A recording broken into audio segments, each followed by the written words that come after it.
Hello बच्चों, आज भी हम लेवी स्ट्रक्चर्स के बारे में ही पढ़ेंगे कि लेवी स्ट्रक्चर्स आयंस में कैसे हम ड्रॉ कर सकते हैं। ठीक है, तो जैसे मैं साइनाइड का केस लेती हूँ, Cn नेगेटिव। Cn नेगेटिव क्या बनता है, इसको बोलते हैं हम साइनाइड आयन। साइनाइड आयन, ठीक है। सबसे पहले हम क्या लिखेंगे, ये एटम अलग अलग करके लिख लेंगे और ये इसको क्या बोलते हैं, A9। कितने A9 है, 1। ठीक है, तो सॉरी यहाँ पे नाइट्रोजन आएगा। ठीक है, ये कार्बन नाइट्रोजन, कार्बन का एटॉमिक नंबर होता है 6, इलेक्ट्रॉनिक कॉन्फ़िगरेशन 2 4। तो वैलेंस शेल में जो इलेक्ट्रॉन है वो कितने आएंगे, 4। नाइट्रोजन का एटॉमिक नंबर 7 2 5। आउटरमोस्ट शेल में कितने इलेक्ट्रॉन आएंगे, 5। एनाइंस होता है नेगेटिव में, तो ये याद रखना आपने, ये इलेक्ट्रॉन क्या हो जाएगा, इसमें 1 इलेक्ट्रॉन ऐड हो जाएगा। ठीक है, 1 इलेक्ट्रॉन क्या हो जाएगा, इसमें ऐड हो जाएगा। तो 4 + 5 9 और 1 10 इलेक्ट्रॉन। ठीक है, और ऑक्टेट इसका ऑक्टेट होगा 8, नाइट्रोजन का भी ऑक्टेट होगा 8। ठीक है, तो ये हो जाएंगे 16 इलेक्ट्रॉन।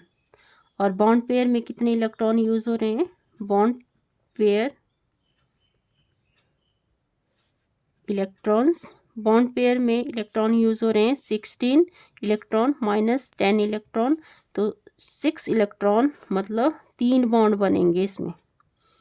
ठीक है, 3 बॉन्ड बनेंगे। और लोन पेयर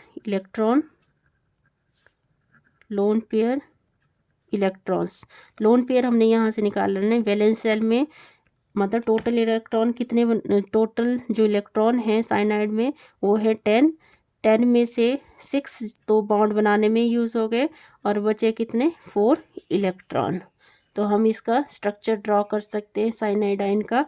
तो कैसे स्ट्रक्चर डाउन करेंगे, Cn ऐसे लिख देंगे। कितने बॉन्ड बना सकता है ये, 3 बॉन्ड बना सकता है।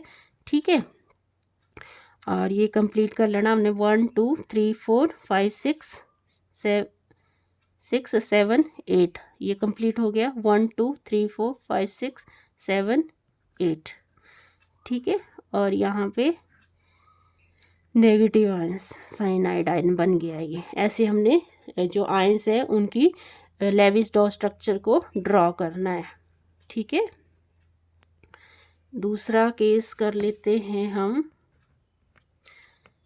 चलो सल्फेट आयन का करते हैं। Sulphate ion SO4 2 negative, SO4 2 negative, sulphate ion बोलते हैं इसको, सल्फेट आयन। ठीक है, सल्फेट आयन। तो देखो यहाँ पे कैसे लिखेंगे हम, पहले सल्फर, ऑक्सीजन कितने टाइम है, 1 2 3 4, और यहाँ पे A9 कितने हैं यहाँ पे, 2। ठीक है, सल्फर का atomic number 16, electronic configuration 2 8 6, outer most shell में 6 इलेक्ट्रॉन, ऑक्सीजन के भी आउटर मोस्ट में 6 इलेक्ट्रॉन 6 इलेक्ट्रॉन 6 इलेक्ट्रॉन 6 इलेक्ट्रॉन। यहाँ पे देखो अब A9 जो है वो -2 है, तो यहाँ पे ये ऐड हो जाएगा। ठीक है, तो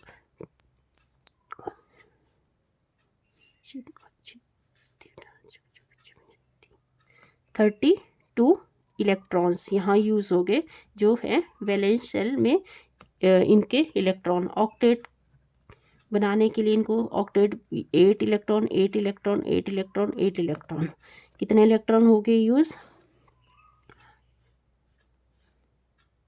40 इलेक्ट्रॉन। और बॉन्ड बनाने के लिए कितने यूज़ कर रहे हैं, bond pair electrons, bond pair में यूज़ हो गए 40 इलेक्ट्रॉन माइनस 32 इलेक्ट्रॉन, तो इसमें 8 इलेक्ट्रॉन यूज़ हो गए। ठीक है, और lone pair electrons, lone pair में कितने बचे, अब 8 इलेक्ट्रॉन मतलब 4 बॉन्ड में यूज़ हो गए, 4 बॉन्ड बन सकते हैं इसमें। और लोन पेयर 32 तो हमारे पास टोटल वैलेंस इलेक्ट्रॉन है, और उसमें से हमने बॉन्ड बनाने के लिए 8 इलेक्ट्रॉन यूज़ कर लिए, तो बचे कितने, 32 में से 8 गए, तो यहाँ 12 4 24 इलेक्ट्रॉन क्या है लोन पेयर बनाएंगे। तो देखो अब कैसे ड्रॉ करना है स्ट्रक्चर को। सल्फर ऑक्सीजन कितने हैं, 4, 1 2 3 4, 4 तो 4 बॉन्ड बन गए, हो गया कंप्लीट, ये 4 बॉन्ड बन गए। अब यहाँ पे लगा देनी ऑक्सीजन ऑक्सीजन ऑक्सीजन, ठीक है। अब यहाँ पे 1 2 3 4 5 6 7 8, ये तो ऑक्टेट कंप्लीट हो रहा है। 1 2 3 4 5 6 7 8, 1 2 3 4 5 6 7 8, 1 2 3 4 5 6 7 8, 1 2 3 4 5 6 7 8, ठीक है।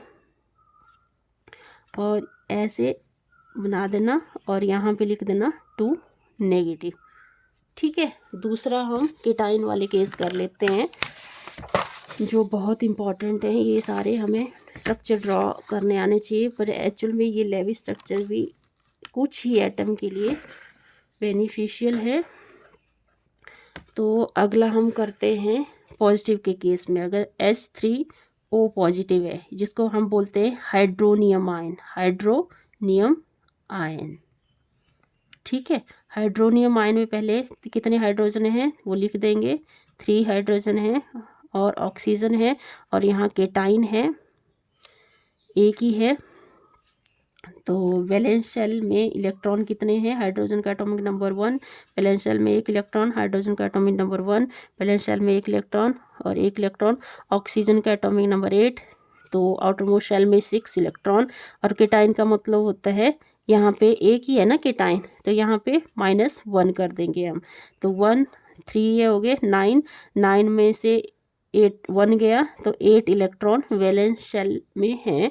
और ऑक्टेट कंप्लीट करने के लिए, ऑक्टेट कंप्लीट होगा, इसमें डुप्लेट बनेगा, इसमें डुप्लेट बनेगा, इसमें डुप्लेट बनेगा, ऑक्सीजन में 8 इलेक्ट्रॉन, तो ये ऐड कर देंगे 8 + 2 10 10 12 और 14 इलेक्ट्रॉन, ठीक है। 14 इलेक्ट्रॉन बॉन्ड पेयर में, बॉन्ड पेयर इलेक्ट्रॉन्स निकाल लो। तो बॉन्ड पेयर इलेक्ट्रॉन्स क्या करना है, 14 इलेक्ट्रॉन -8 इलेक्ट्रॉन, तो कितना बचा, 6 इलेक्ट्रॉन। 6 इलेक्ट्रॉन का मतलब है 3 बॉन्ड बनेंगे इसमें, ठीक है। और लोन पेयर इलेक्ट्रॉन भी निकाल लो, लोन पेयर इलेक्ट्रॉन्स। तो वैलेंस शेल में टोटल इलेक्ट्रॉन थे हमारे 8 इलेक्ट्रॉन, और बॉन्ड बनाने के लिए 6 इलेक्ट्रॉन यूज हो चुके हैं, ठीक है। तो बचे कितने, 2 इलेक्ट्रॉन्स। तो हम बना लेंगे इसकी स्ट्रक्चर, ऑक्सीजन को सेंटर में लिखेंगे, और ये कितने बॉन्ड बन रहे हैं, 1 2 3, 3 बॉन्ड बन रहे हैं, और यहाँ पे हाइड्रोजन हाइड्रोजन हाइड्रोजन, और यहाँ पे 1 2 3 4 5 6, तो ऑक्सीजन का ऑक्टेट कंप्लीट नहीं हो रहा है, 7 8, ठीक है। तो देखो 3 बॉन्ड यूज़ हो रहे हैं, और 2 इलेक्ट्रॉन यहाँ लोन पेयर में लग गए, और ऐसे लिख देंगे इसको, ठीक है। Thank you. अगर आपको वीडियो अच्छा लगा तो प्लीज़ लाइक करें, शेयर करें, सब्सक्राइब करें ज़्यादा से ज़्यादा। Thank you.